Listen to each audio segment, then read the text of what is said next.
And we're back with the Rocketry Show at Mission Control here, and I'm speaking to Robin from the AIA, Robin Thurman. And tell us a little bit about your position and what you do here at TARC. I'm Director of Workforce for Aerospace Industries Association, and I work with all our member companies in trying to make sure they have the future talent pipeline of tomorrow.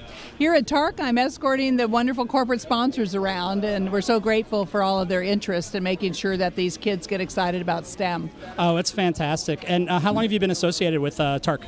Actually, just since August. Really? Oh, yeah, so I'm new to AIA. I come from Northrop Grumman and BAE Systems, so I come from the industry, but into this association. So what is your initial one. Impression of this then? I am so impressed. I'll tell you, I got to talk to the students yesterday at Rockets on the Hill, up on the hill, so it was a little bit easier to talk to the kids because they weren't trying to launch rockets, as you can imagine. And there was an all-girl team from Philadelphia. Awesome. And I just ran into their teacher a few minutes ago, and they said, when I talked to the those girls, about sticking with STEM, going into the STEM careers, that there's high-paying, great jobs in aerospace and defense companies. He said that they talked about that conversation I had with them all last night. So I felt really good about that, trying to get more girls and minorities into the field. Absolutely. So what do you see? Like, how does this relate to? I mean, it's pretty obvious how it relates to STEM, but how do you see it like integrating into the needs of the industry for the future, as far as getting kids interested in stuff, and how like what's the tie-in and how does that outreach happen? Well, TARC, you got to get kids excited about math and science. It's got to get out of the textbooks and into their hands. And TARC is one of those hands-on kinds of STEM programs. I mean, you don't really have that many. You have First Robotics, you've got Cyber Patriot, you've got VEX, you've got TARC is just terrific in its area.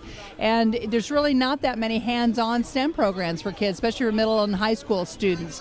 So it's really important that we get as many teams involved around the country as we can, that through learning how to work as a team, because, I mean, actually it's not all about the rockets. It's really more about working as a team, coming up with a solution, and all sorts of critical thinking, problem-solving skills that the workforce of tomorrow really needs these kids to do for, our country to remain globally competitive and keep the national economy strong. Absolutely, and it seems like there's a real partnership going on between the aerospace players, the corporate sponsors, and AIA. And how does that relate with your relationship with the National Association of Rocketry?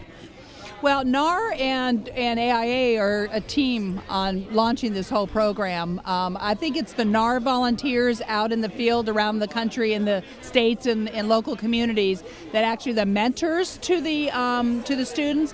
AIA has mentors as well. And I'm new to this, so this is my first one. I don't know exactly who's got how many mentors. Oh, it's our first one too, so it's okay. But I'm so impressed with NAR. So what's interesting is I went to the National Association of Science Teachers convention in LA in March, and we had a TARC booth. And I talked to the teachers about great jobs in aerospace and engineering kinds of companies, and we had a brochure. I'll have to hand you the brochure that we're handing out to kids, which is really just a brochure with millennials who talk about why they went into STEM and the jobs they have today. And a lot of the teachers, it kind of surprised me, said, "Oh, my kids can't do aerospace," and it really caught me by surprise. And I said, "What?"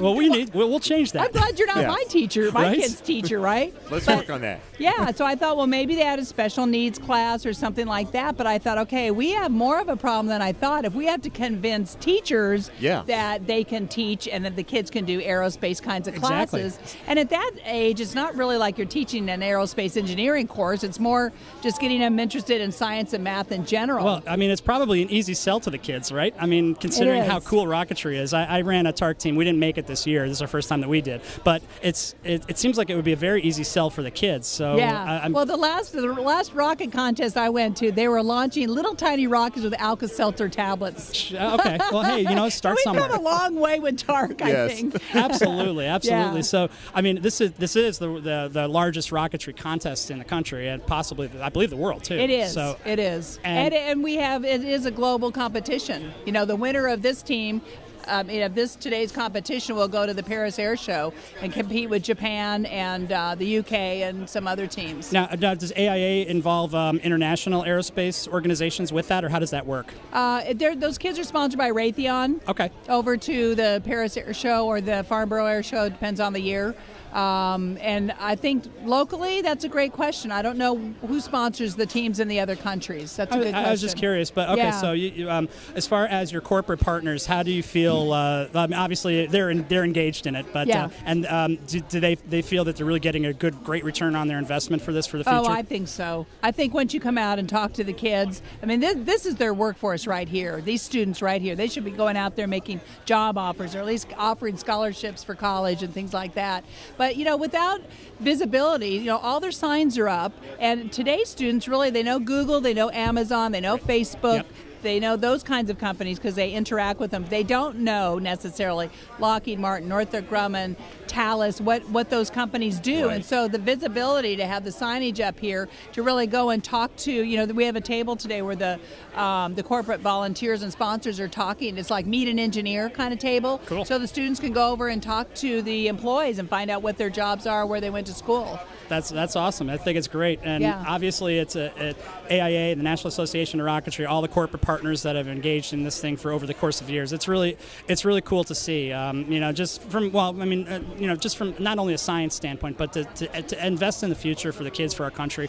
I think that's of utmost importance, and it's obvious that I can see by the passion in your eyes when you talk about this. And to look at the parents out there too. It takes a whole family to get kids to a national competition. Oh, yeah. They probably have to kick in a few dollars to get them here. It depends if the team has sponsors or not. So it's really important, I think, that you involve the whole family, because those are the influencers, the parents, the teachers, guidance counselors. They're the ones who say, hey, go into STEM, go into engineering.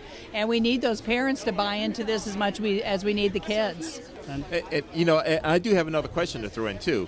How do things go with the Rockets on the Hill? Oh, it was fantastic.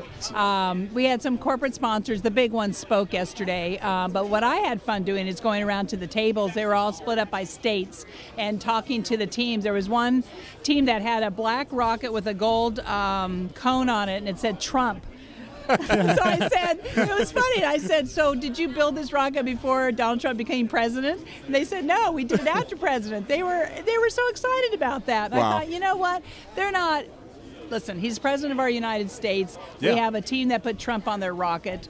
I think that's awesome. There you go. That brings the whole perspective into reality, right? Yeah, and it also gives them a cool thing because they know they did something that the president probably noticed, Yeah. Actually, I believe took a picture of them. Yeah. I took a picture of them, too. Yeah. And they were a minority team, which it was just cool. Absolutely amazing to me. South Carolina, I believe, right? No, they're from North Carolina. North Carolina. I knew it was one of those Carolinas. Yeah, they're from North Carolina. Very cool. So Okay. I just thought that was so cool to support our president.